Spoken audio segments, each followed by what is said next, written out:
Madani dimanapun kalian berada, semoga selalu berada dalam keadaan sehat. Dan buat kalian yang lagi nonton podcast kita pada hari ini, selamat datang di podcast Madani, Mahasiswa Administrasi Negara Inspiratif. Oke, episode kali ini merupakan episode yang pertama untuk kami berlima, bukan ya? Betul. Oke. Sebelumnya perkenalkan dengan saya sendiri, Maria Trici Domeneji Baru, bersama dengan rekan saya Melania Sekondina Kumurakur. Kami berdua merupakan mahasiswa semester 5 Prodi Ilmu Administrasi Negara, dan pada kesempatan ini akan memandu serangkaian episode perdana kita di podcast kali ini. Kemudian mungkin teman-teman di luar sana sempat menanyakan sebenarnya di podcast kali ini kita mau berbicara tentang apa sih? Jadi tema besar kita pada kesempatan kali ini akan berbicara tentang lingkungan organisasi publik untuk lebih memperdalam lagi soal mata kuliah Ekologi Administrasi Publik. Nah, teman-teman sendiri, kita semua akan berusaha untuk mengeksplorasi tema tersebut ke dalam subtema yang lebih menarik lagi tentang masa depan pariwisata NTT di era digital dan bagaimana pemerintah siap beradaptasi dalam menanggapi situasi digitalisasi saat ini. Ya, betul sekali apa yang dikatakan oleh Kakak Trici, karena pembahasan ini tidak hanya relevan bagi yang tertarik pada administrasi publik, tetapi juga kepada siapa saja yang menganggap penting perkembangan pariwisata di NTT dan peran pemerintah dalam menghadapi transformasi digital ini. Untuk itu, di sini sudah ada 3 narasumber yang akan membahas berkaitan dengan kondisi terkini pariwisata di NTT, potensi digitalisasi pariwisata di NTT, dan melihat bagaimana kesiapan pemerintah NTT dalam menghadapi digitalisasi ini. Oke, baik. Teman-teman di sana, tanpa berlama-lama mungkin kita perlu berkenalan dulu nggak sih dengan ketiga narasumber kita yang super keren ini. Tanpa berlama-lama mungkin kita bisa mulai dulu dari Kak Evi. Oke, Kak Evi silakan. Halo, selamat siang. Saya Eviani Suantira Mingongo dari mahasiswa Prodi Ilmu Administrasi Negara. Di sini saya sebagai narasumber 1. Terima kasih. Oke, selanjutnya kita beralih ke Kak Yeslia. Halo semuanya, perkenalkan nama saya Yuslia Mekan, semester 5 dari program studi Ilmu Administrasi Negara sebagai narasumber 2. Oke, terakhir ke Kak Zaini nih. Ayo Kak Zaini. Halo, selamat siang. Perkenalkan, nama saya Zaini. Saya dari Prodi Ilmu Administrasi Negara. Di sini saya sebagai narasumber ketiga. Baik, terima kasih kepada narasumber yang sudah memperkenalkan dirinya. Sekarang kita akan masuk pada segmen pertama yang akan mengawali diskusi kita pada hari ini. Dalam diskusi ini kita akan membahas tentang kondisi pariwisata NTT saat ini. Menurut narasumber 1, bagaimana sih gambaran umum pariwisata di NTT saat ini? Oke, terima kasih Kakak Goni yang telah memberikan kesempatan kepada saya. Di sini saya akan membagikan informasi mengenai kondisi pariwisata NTT saat ini. Pariwisata di Nusantara Tenggara Timur saat ini sedang dalam tahap pemulihan dan pengembangan setelah terdampak pandemi COVID-19. Mungkin ada beberapa poin penting mengenai kondisi pariwisata NTT saat ini. Yang pertama, peningkatan kunjungan wisatawan, di mana jumlah wisatawan yang berkunjung di NTT mulai meningkat kembali sejak pembukaan kembali sektor pariwisata. Pada tahun 2022, jumlah wisatawan yang berkunjung ke NTT mencapai sekitar 1 juta jiwa. Poin yang kedua, destinasi unggulan. NTT sendiri memiliki destinasi unggulan yang menjadi daya tarik utama, seperti Pulau Komodo yang ada di Labuan Bajo, Pantai Pink, dan Danau Kelimutu. Poin yang ketiga, fokus pada pariwisata berkelanjutan. Dalam hal ini, pemerintah NTT bisa mengembangkan infrastruktur yang ada agar memudahkan wisatawan dalam mengakses layanan dan fasilitas destinasi di Nusa Tenggara Timur. Poin yang ketiga itu tantangan, di mana dalam pengembangan pariwisata di NTT masih terdapat beberapa tantangan seperti keterbatasan koneksi antara pulau, kurangnya sumber daya manusia yang memiliki keterampilan di bidang pariwisata, dan juga perlunya peningkatan promosi wisata. Mungkin itu saja gambaran umum pariwisata NTT saat ini. Terima kasih. Oke, baik Kakak Evi, terima kasih sudah menjelaskan bagaimana kondisi pariwisata di NTT. Tapi lebih lanjut saya mau bertanya nih Kak Evi, apa saja sih inisiatif digital yang sudah dilakukan oleh pemerintah NTT dalam sektor pariwisata ini?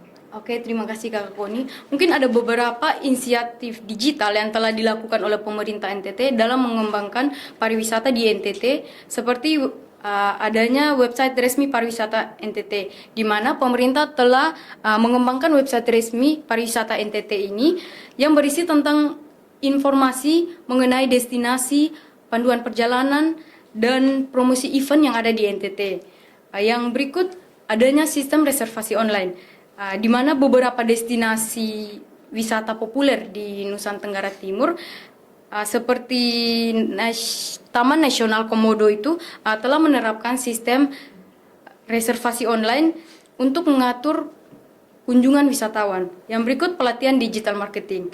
Pemerintah NTT telah mengadakan pelatihan digital marketing bagi pelaku usaha pariwisata untuk meningkatkan kemampuan mereka dalam memasarkan produk wisata secara online melalui gali ilmu literasi yang merupakan bagian dari program Indonesia Makin Cakap Digital. Program ini bertujuan untuk memberikan edukasi tentang teknologi digital kepada masyarakat. Ada beberapa 3 aspek yang harus mereka miliki, itu seperti digital skill, digital kultur, dan digital etis. Meskipun sudah ada beberapa inisiatif digital yang dilakukan oleh pemerintah Nusa Tenggara Timur, namun masih diperlukan pengembangan lebih lanjut untuk mengoptimalkan operasi digital dalam mendukung sektor pariwisata di NTT saat ini. Oke, baik. Terima kasih Kakak Evi sudah menjelaskan kepada kita. Sekarang kita masuk ke segmen kedua ya Kak Trici, yang betul sekali, berkaitan Kak Koni. dengan potensi digital di pariwisata di NTT. Untuk itu saya memberikan kesempatan untuk Kakak Trici untuk memandu kita dalam segmen kedua ini. Oke, terima kasih Kak Koni atas kesempatannya. Segmen 1 kita telah mendengar bersama ya teman-teman.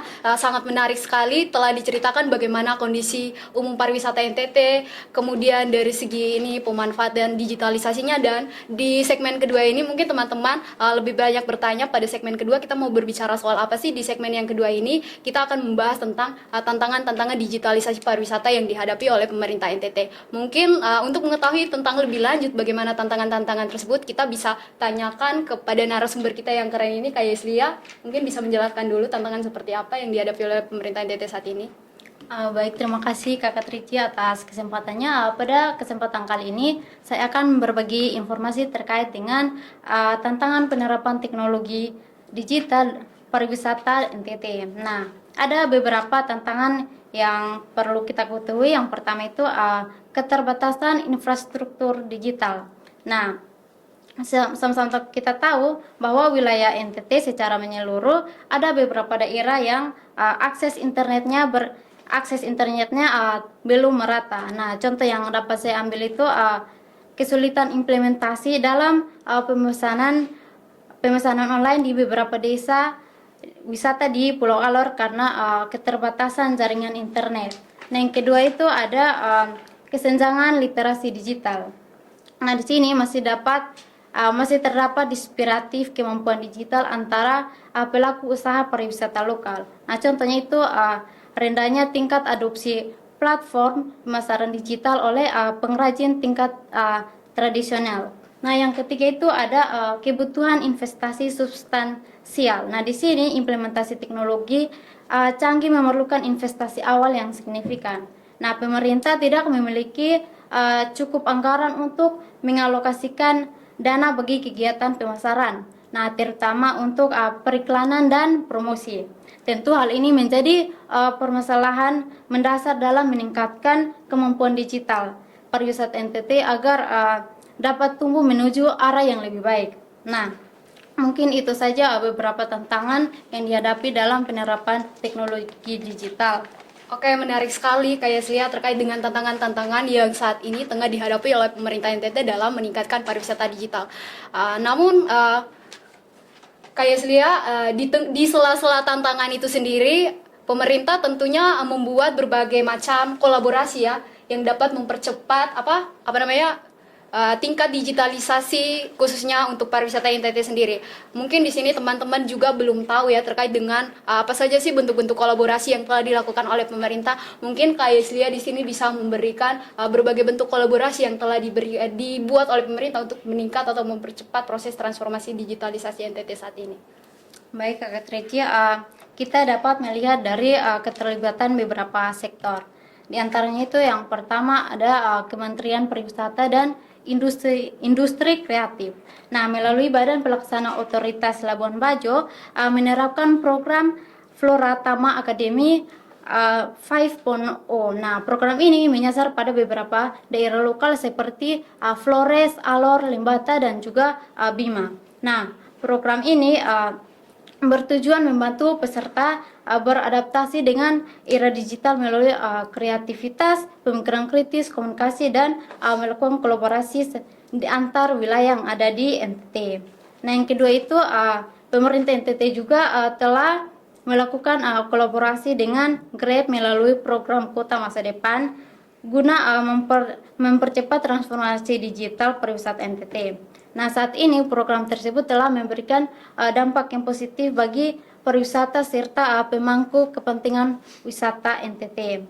Nah, yang ketiga itu Bank Indonesia juga hadir dalam dalam memfasilitasi pelatihan digitalisasi pariwisata di NTT. Nah, pelatihan yang diberikan adalah pelatihan pemasaran digital. Pelatihan pemasaran digital tersebut semuanya bermuara pada rumusan PDKT, yaitu menarik, mendorong, mengenali, dan maju. Nah, yang terakhir itu pemerintah NTT juga mendukung percepatan transformasi pariwisata di NTT melalui program Go Digital yang dengan mengikuti pelatihan Digital Entrepreneurship Academy. Mungkin itu saja beberapa kolaborasi yang dilakukan oleh pemerintah dalam meningkatkan pariwisata di era digital sekarang ini. Oke, terima kasih Kak Yeslia atas jawabannya yang sangat menarik dan informatif bagi kita semua yang telah mendengar podcast pada kesempatan ini. Jangan lupa ya guys untuk mengetahui bentuk kolaborasi tadi satu ada yang mana rumus kolaborasi yang menarik pada rumusan PDKT. Oke. Selanjutnya saya akan beri kesempatan kepada Kak Koni untuk melanjutkan segmen kita yang selanjutnya. Oke, terima kasih Kak Trici. Untuk segmen 3 ini kita bersama narasumber kita, Kak Zaini. Apakah sudah siap untuk menjawab pertanyaan saya? Ya, saya sudah siap Kak Koni. Oke, baik. Karena Kak Zaini sudah siap, dari Kak Zaini, bagaimana sih Kak Zaini menilai kesiapan birokrasi di NTT dalam menghadapi era digital ini? Oke, terima kasih sebelumnya Kak Koni untuk waktu dan kesempatan yang diberikan untuk saya untuk menyampaikan gagasan terkait dengan kesiapan birokrasi di NTT saat ini dalam era digital. Mengenai kesiapan birokrasi di NTT itu bisa dilihat dari beberapa poin, yaitu yang pertama terkait dengan tahap awal transformasi digital. Pada tahap ini masih banyak upaya yang dilakukan pemerintah dan terkait dengan adopsi teknologi digital. Dalam hal ini proses pengimplementasiannya itu belum dilakukan secara merata di beberapa daerah di NTT. Terus yang kedua itu terkait dengan infrastruktur teknologi. Kita ketahui bersama bahwa pembangunan infrastruktur teknologi di NTT itu belum dilakukan secara merata, sehingga masyarakat masih sulit untuk mengakses, contohnya mengakses media sosial dan lain-lain. Terus yang ketiga itu terkait dengan sumber daya manusia. Kita tahu bahwa kualitas sumber daya manusia di NTT itu ada beberapa masyarakat yang belum mengetahui tentang apa sih teknologi digital itu. Jadi kualitas sumber daya manusia di NTT itu masih minim akan pengetahuan tentang teknologi digital. Terus yang keempat, regulasi dan kebijakan. Pemerintah di NTT sendiri harus mengembangkan dan meningkatkan lagi terkait dengan regulasi dan kebijakan. Dalam hal ini contohnya seperti meningkatkan keamanan data dan privasi. Dan yang kelima, literasi digital kepada masyarakat. Contohnya ini seperti kita melakukan sosialisasi kepada masyarakat terkait dengan pelayanan online yang diberikan oleh pemerintah. Jadi dari poin-poin yang telah saya jelaskan, kita dapat melihat bahwa dalam kesiapan birokrasi NTT saat ini dalam menghadapi era digital, menghadapi beberapa tantangan dan hambatan, sehingga dibutuhkan strategi yang komprehensif untuk mengatasi tantangan dan masalah yang ada. Oke, baik. Terima kasih Kakak Zaini sudah memaparkan materinya dengan sangat baik. Sekarang Kak Zaini masih penasaran, apa sih langkah-langkah yang diperlukan untuk meningkatkan kapasitas pemerintah di bidang pariwisata dalam adaptasi digital saat ini? Oke, baik Kak Koni. Kalau terkait dengan langkah-langkah untuk mengatasi tantangan-tantangan yang ada tadi, itu kalau menurut saya ada 3 langkah. Yaitu yang pertama terkait dengan pemerintah itu perlu melakukan pelatihan dan pengembangan terkait dengan kualitas sumber daya manusia. Hal ini bertujuan untuk agar masyarakat di NTT itu tidak minim lagi akan pengetahuan tentang teknologi, dan masyarakat di NTT itu bisa beradaptasi dengan era digital saat ini. Terus yang kedua itu terkait dengan melakukan pembangunan infrastruktur. Dalam hal ini contohnya seperti pemerintah itu bisa membangun konektivitas 4G atau jaringan cepat seperti WiFi.